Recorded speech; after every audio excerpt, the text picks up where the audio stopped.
everybody. How we doing tonight? All right. Yeah, this stage is very tiny. Okay. Tiny stage, big man. This is what I look like every day. Thank you so much.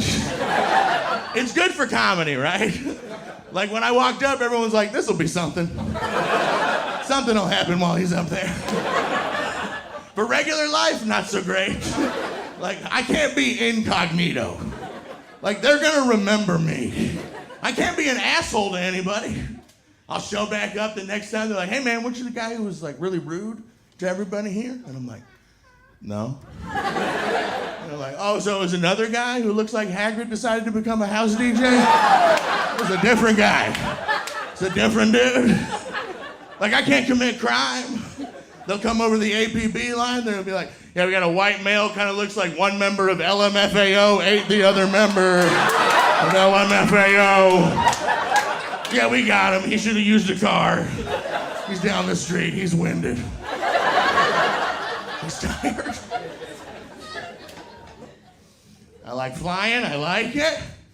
A lot of people don't like when I fly.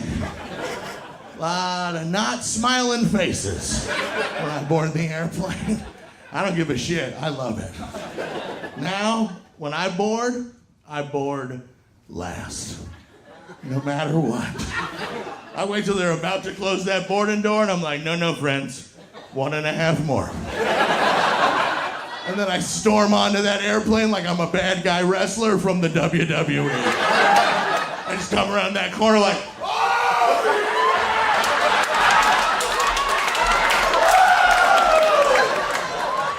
nobody's getting an arm rest in this bitch. Just super kick the flight attendant.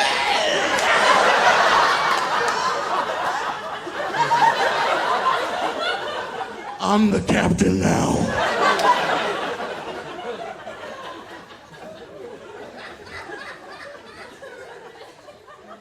You travel with people when you do stand-up. You learn about people, you learn about stuff. I learned about this, sleep paralysis. Who knows what that is? Clap. If you don't know what it is, it's a thing where somebody wakes up, their brain wakes up before their body. Their eyes open, they can sense everything happening around them, they can make a little bit of noise, but they are paralyzed in their body. Now, I was traveling with my friend Tim, and he has this, and I didn't know what it was. And one night in a hotel at 4:30 in the morning, I awoke to him in his bed having a sleep paralysis episode. He's just laying there going, ah!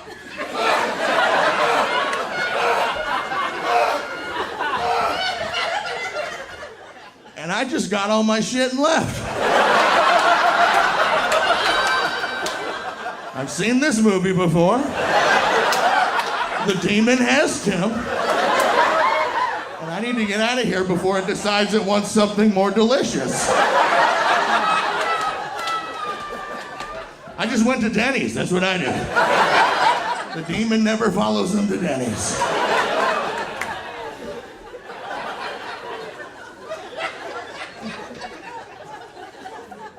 I'm seeing a lady, my girlfriend, I love her very much. We've been sharing rooms, sleeping in the bed together. Oh, yeah. And she's got like a thing. She's got a thing that she has to have. And what it is she has to sleep on the side of the bed that is furthest from the door. I have to be in between her and the door. And I asked her, hey, why is that? And she was like, oh, just in case a murderer breaks in. Looking for murder. And I was like, why do I have to die first? Does she think the guy's gonna break in and just start murdering me? And then she's gonna be like, well, let me just get out of your hair. Just grab these 2 Siamese cats. And you enjoy the big fella. I put him there for you. But you're gonna get a lot of murdering out of him. Anyway, Adios. I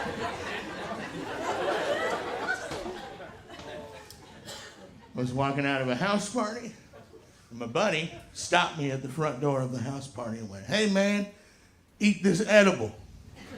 And I was like, "No, thank you. I'll eat an edible at my house of my choosing when I'm safe. I like to be safe when I'm high." And he goes, "It's just a 5 milligram edible. You'll be fine." And I was like, "No, thank you. I don't want it." And then he went, "Bro." And then I just had to eat it. Just an infallible argument. I don't know why more defense attorneys don't use that. Your Honor, bro. Well, case dismissed. This guy's chill as fuck. Get the handcuffs off him.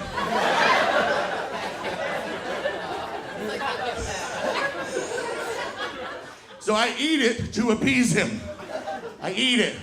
And then he goes, and that's a bad sign.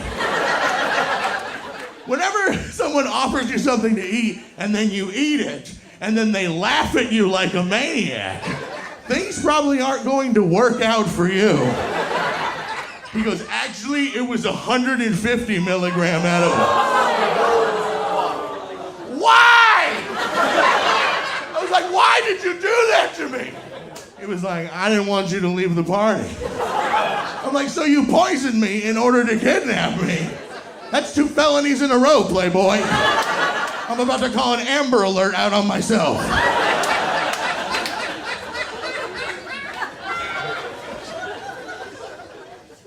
Also, on 150 milligrams, I'm leaving the party. I'm gonna be on the goddamn moon.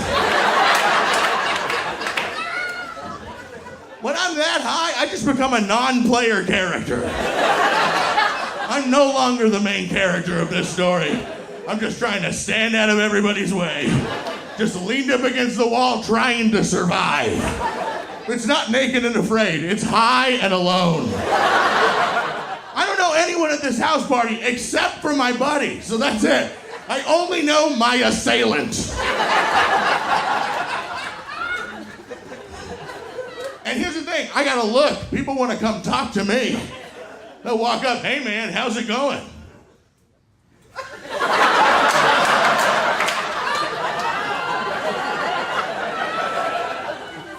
"The food is good here." I'm like, "Oh, that guy ran out of words. That guy's run out of words." You can only do that for so long. I finally decide I have to escape. I run into the bathroom, but I get in there too quickly. I get into the bathroom, and I slam the door shut and lock it without turning the lights on. So I turn around, and the room is pitch black. And for a second, I thought that I quit existing. I just turned into pure energy. Started to drift away. I heard that song.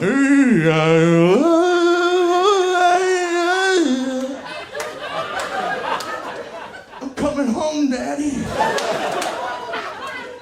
And my hand touched the tile wall, and I felt the cold, and I'm like, "People feel, I must still be people."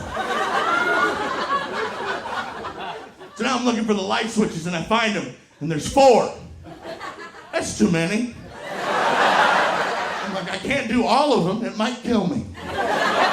Sensory overload. I decide on half. I do half of them, but I choose poorly. I got the fan and the heating lamp. So suddenly the room became red and hot, and I heard, I'm like, "Oh my God, I've opened the portal to hell. I better get into the shower before the devil gets here." And that's what I did. I just got into the shower with all my clothes on. Just rinse it off. Making sure I'm nice and wet for the devil. The devil will want me wet. It'll help with the flames too. Mind you, I don't know anyone at this house party, and there's only 1 bathroom. So now there's a line of people. And they're knocking on the door, and I'm like, I'm not letting the demons in. You're gonna have to come get me, Lucifer. Drag my fat ass down there. Finally, the man who owns the house had to break into his own bathroom, where he finds me in the shower, soaking wet, with a red light on. And he's like, what the fuck? And I was like, the food is good here. Tell the devil. Compliments to the chef. Sometimes the universe gives you a gift. I was in a TGI Fridays in Tucson, Arizona. It's a great start to a story. And I watched a man get kicked out of that TGI Fridays for being too drunk. And that takes a lot. But while he was getting kicked out, he yelled this. He got pushed away from the bar and he stood up and he went, "This ain't no Margaritaville!"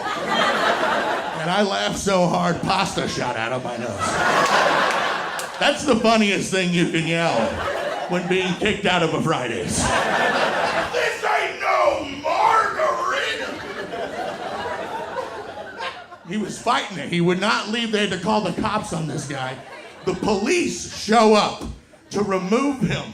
And that's when I realized he was a genius. Because the cops were putting handcuffs on him, and he yelled this. He went, "This guy's got a gun!" And it confused the entire restaurant.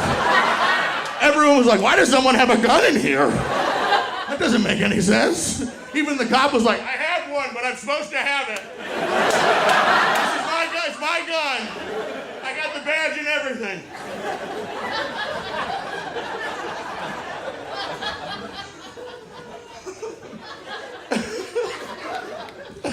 Y'all are fun.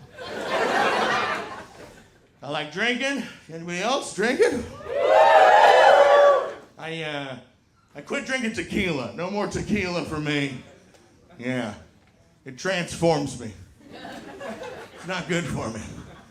Like a shot of tequila is like a full moon. I transform from a mild-mannered fat man into a maniac. Just running around the bar at the end of the night, biting people like, now you're an alcoholic too! I'll scurry off into the woods. Wake up the next morning just covered in Taco Bell wrappers. There's a half-eaten deer in my bed. How does this keep happening? My roommate's like, I don't know, you carried it up the stairs in your jowls. Looks like you hunted it down in the night. If you're at your house and it's past 2:30 in the morning, don't leave. There's nothing out there for you. I made a mistake. I did that. It was a Sunday night, 2:30 in the morning. My roommate went, taco? And before he could say bell, we were driving the car. I was in that fucking car. I blacked out, I was driving the car. Should have been a normal Taco Bell adventure. We pulled up, got the little machine box. I was like, we'll have 2 gorditas. We'll have 2 chicken quesadillas and as many of those styrofoam churros as you can shove in the bag. And then the machine box was like, and I was like, that's exactly what we'll have. Thank you so much. That sounds fantastic. Pulled up to the next window, there's a lady working the register. I hand my credit card to her. She swipes it, hands it back to me. Then she disappears into the bowels of the Taco Bell to create our food. Because she's probably alone at this point, right? 2:30 on a Sunday. It's her, maybe one other person. And then me and my roommate, we're just sitting there looking at our cell phones. We both look up at the same time. And blocking the drive-thru exit with his body was a man. Wearing a tattered black mechanic's jumpsuit, black leather gloves, and a box on his head with eye holes cut out. And when we made eye contact with him, he began barking at us like a dog. And I was like, oh no. We're in a horror movie. We're the 2 stoners who die in the beginning. Main character's in the car behind us. She's gonna see it all happen. And then Boxhead will chase her for 2 to 3 movies. But we're about to get fucking murdered. I panic. I start to roll my window up. Hopefully he's allergic to glass. It's his one weakness. But that's right when the woman's returning with our food. Mostly rolled up window. Not how drive-thrus work. So she goes, "What are you doing? What are you doing?" And through the crack, I had to be like, "I'm sorry. There's a maniac. Please fucking help us. Please fucking help us." And the woman casually leans her head out the window, looks the man up and down, and then leans back into the Taco Bell and goes, "Kyle! The guy's back! He's back! Garbage can Michael Myers has returned. Homeless Jason, this is his Taco Bell. 18 years ago, there was a murder." Also, how terrible is Kyle's life? He works the late shift at Taco Bell on Sundays. And now he has to go outside and fight a murderer for minimum wage. I watched the kid walk out. He couldn't have been more than 18 years old. Broom over his shoulder. Like he just stepped off a chopper into Vietnam. He didn't know how to use the weapon. He walked up with the broom, just started to pet him. Boxhead took the broom, threw it across the street. Kyle's like, "Oh no, my weapon's gone." So he turned to run, but he's wearing those shitty black sneakers you have to wear. And one just came the fuck off. And Boxhead, not a slow killer, just tackles him straight into these tall bushes. Just boom! And he is just fucking him up. The bushes are shaking like a velociraptor is attacking a human. And then the lady just hands me my bag of food like nothing is happening. And me and my roommate drive slowly past a murder. And he's just checking for the items. He's like, "They got the gorditas. Quesadillas are here." Oh my God, so many of the styrofoam churros. Kyle's dead. That man was murdered. They folded his uniform up into an American flag, and they brought it home to his mama's house. They're like, "Live Moss." For Kyle no longer lives Moss.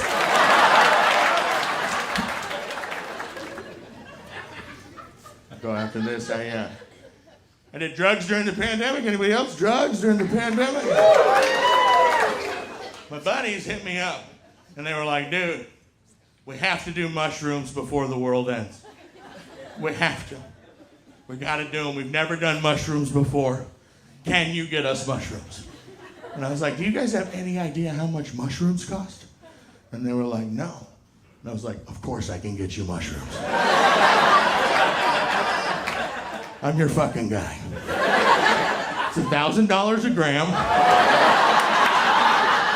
Times were tough. Got the mushrooms for everybody. We took them. We were having a great time.